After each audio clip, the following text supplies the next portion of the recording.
Hi, I'm Nina. My son's an addict. Podcast 4. I'm so damn sad. Boy, I'm sad today. Not been a good day for me. Um, you know, I thought about something. Last night I was at a wedding, and sometimes it's good to pinpoint what the triggers are. So you try to catch it in the tracks, right? Dead in tracks. So I'm at this wedding, and I'm looking around, and I see these people with their adult kids, and I'm like, exactly what triggers my sadness. Not seeing my son, not speaking to my son, um, not being able to think about the last time I had fun with my son. It's as if, like, I haven't had a son. Like, I have another one, but, like, it's like I never gave birth to this one. It's the most bizarre thing. This happened since he's been like 14, now 27. It's a long time. And I'm still damn sad. And I still have triggers. Which goes back to this is a lifelong journey. And it's so sad. And it's so sad to be honest and say it. But someone has to. And this is forever. But I want to talk about what we could do to express ourselves. What makes things a little better, maybe a little easier. Well, hiding from it is not going to do it. One thing I found that always was a really good motivator for me is sharing with my friends, telling my family. And sure, half of them don't understand. At least back then they didn't. When we were younger, most of them were like, they kind of understood, and everybody thinks they're going to get out of it. And, it's not this like whole, you take them one place and then they're better. It's more complicated than that. And I've met people along the way that would say, you're so lucky. My friends judged me. Well, maybe they're not judging you. Maybe they don't understand what this is all about. Maybe they didn't have a sibling or a brother-in-law or a sister-in-law or someone related to them, or a kid or a niece or a nephew that has experienced this before.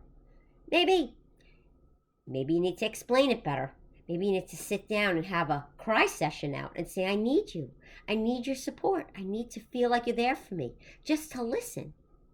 I feel like it's so great that my friends know and my family, because I don't need to go into these conversations with them anymore. They know the drill. And through the years, they've known the drill. What makes me sad is that I looked at that wedding last night where I was at, and I'm standing there and I'm just looking around, and you see these kids with their parents, and you feel like the memories they had together, and I don't have that with him. I really don't. What comes into my mind is the sadness, all the things that I didn't have with him. I didn't have graduation with him. I didn't get to experience getting him really ready for college. I didn't get him, when I did send him to camps, he always ended up coming home. Either he was kicked out or something didn't work out.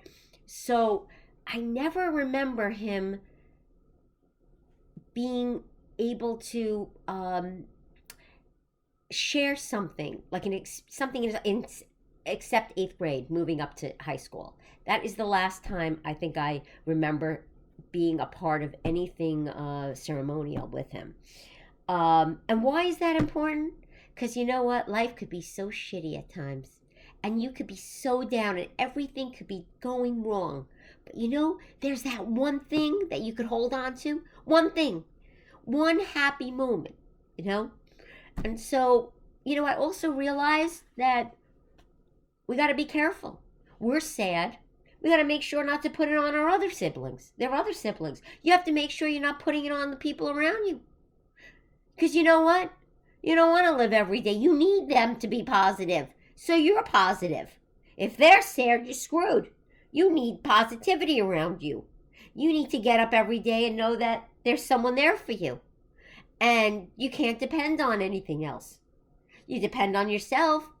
But you do need support around you.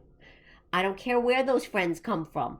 It could be finding people that are experiencing the same thing as you, like through an Al Anon group, or like maybe going to your local JCC or the Y, see if there's one in your community or the one next door to you. You know, it's interesting.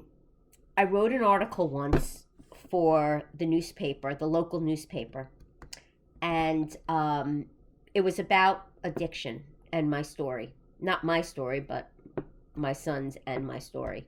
And I was asked by someone not to put my name on it. I was going to put my name on it. I didn't want to embarrass this relative of mine that lived in the neighborhood, so I basically asked them first. And they actually said to me, it really would probably be better off not to put your name on it. I look back, that was 5 years ago, maybe a little more. I look back and say, wow, I've come a long way. 5 years ago. And I actually listened to someone that told me what to do. Like I needed them to say that to me. I'm not embarrassed. There's nothing to be embarrassed about. I didn't do anything wrong. I'm sad because I gave birth to someone and they are completely out of my life now. And it is hard. It is hard. It is hard not to have them next to you, to be able to hug them, to hear about their day. And then it's hard to hold those emotions in place and be there for the people around you, specifically your other kids. But you have to. You got to get up every day. You know what I think about? There's someone in my neighborhood. There's someone in my neighborhood that lost a child. She has other children, but I see her. And I'm sure she gets sad. And I'm sure she needs to do things to make her feel okay or closer to her child that passed away. But I look at her and it helps. It reminds me she gets up every day. She's able to go on. And I'm usually okay. But it's these milestones when I attend weddings, family gatherings, any time that I guess a family or a group comes together. Even my friends from where I used to live, my close girlfriends of mine, really there for me. When all our kids were in the same grade as my son, and we all stayed close. Maybe our kids drifted, but in general, they stayed close. And I still have that trigger when I see them, and I hear about their kids, and I'm so happy for them. And I'm so happy for their kids. They deserve it. But I am so damn sad. I'm just, what the fuck went wrong? What did I do? And then I go back to, I didn't do anything. I couldn't control this. I didn't make the decision. And that's what I have to constantly live and remind myself every day. And it's tiring. And especially around the holidays now. And especially around times when you look at your religious articles in your home and they trigger family gatherings, trigger things that you shared with this person, this child of yours. And it's really hard. And so I think one of the things that will help to get out of this sadness that I often use is one, I go back to bringing in the reserves, bringing in my friends, talking to my friends, reminding me of who was there for me. Just getting a hi, getting I love you. Maybe that's all we really need sometimes in these situations, from the right people. And I think that sometimes we need to reach back out to them. And also people from Al-Anon, the people from Al-Anon that you've met along the way, maybe from National Association of Mental Illness, maybe someone from there. those people help. And also they just remind you that, other people are going through this and you're just not alone. Um, Sadness is an interesting thing. It's kind of like the decisions we make, right? We make that decision to continue to be sad, or we make that decision to get out of sadness. You have this damn sign upstairs in the kitchen that says, "Today's the best day ever." Really? It is? Well, I'm going to wake up tomorrow and it will be the best day ever. That's kind of like my logo. Why? Because I have to hold on to something. I got to feel good about something. I got to know that tomorrow the sun's going to come out and I'm not a failure. Because guess what? Being a parent and seeing the outcome of your child like this feels like failure to me. When other people don't have this, at least not the ones around you, and at least the ones that are sharing it with you. Because there are definitely a lot of people out there that do not share. There are definitely a lot of people.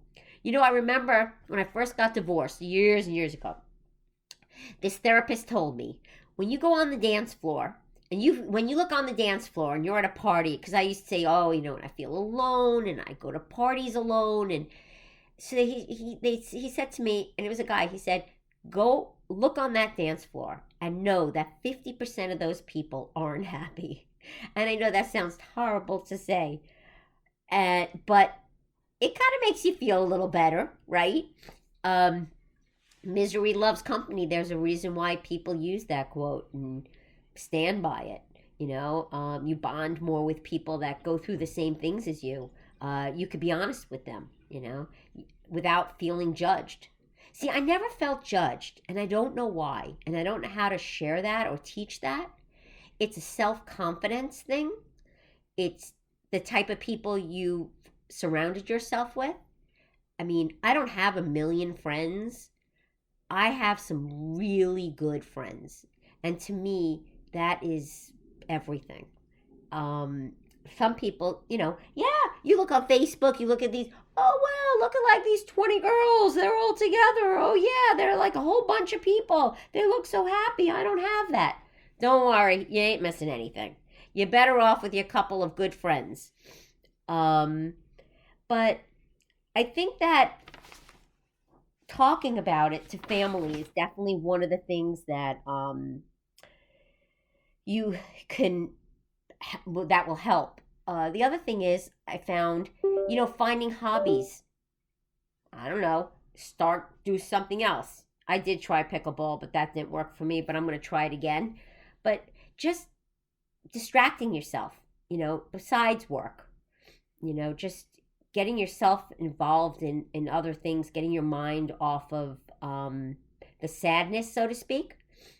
And when it does come up, again, make sure you're surrounded. You've got those people on hand.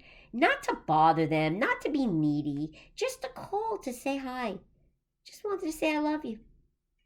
Sometimes that's all you really need. Because, or maybe you need them to remind you that you were a great parent, that you didn't do anything wrong, that you didn't make this happen. And that's something that you got to remind yourself over and over and over with. And I'm not sure why that is and why those things happen, but it does. It really does.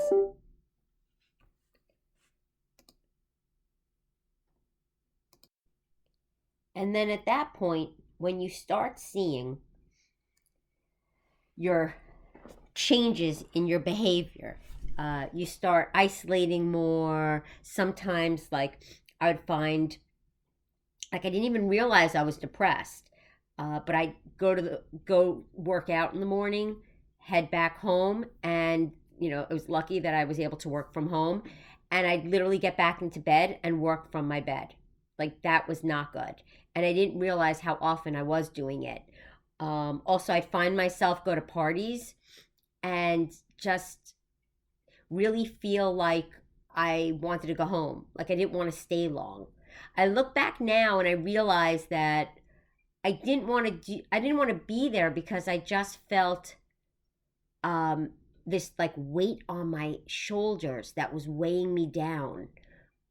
It was all that heaviness of, dealing with my son and the unknown and how I'm going to help him and what's that's going to take, what is that going to look like. And in between that, trying to make a living. It was tough, and it is tough. So I guess the thing to leave you with that I really want to share is to remind yourself that it's not you. You didn't do anything wrong. They made those choices. And when you make choices like taking drugs and drinking, there are going to be consequences. And unfortunately, our kids have an extreme.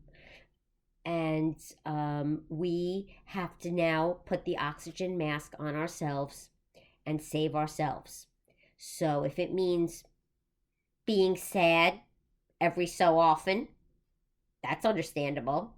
If it means, I don't know, taking up a new hobby, going to therapy an extra day, listening to some music that's like upbeat just to try to change your mood, and reach out to your friends around you. And if you don't have those kind of friends that could be there to try to lift you up on some days when you just need that extra lift, then you've got the wrong friends.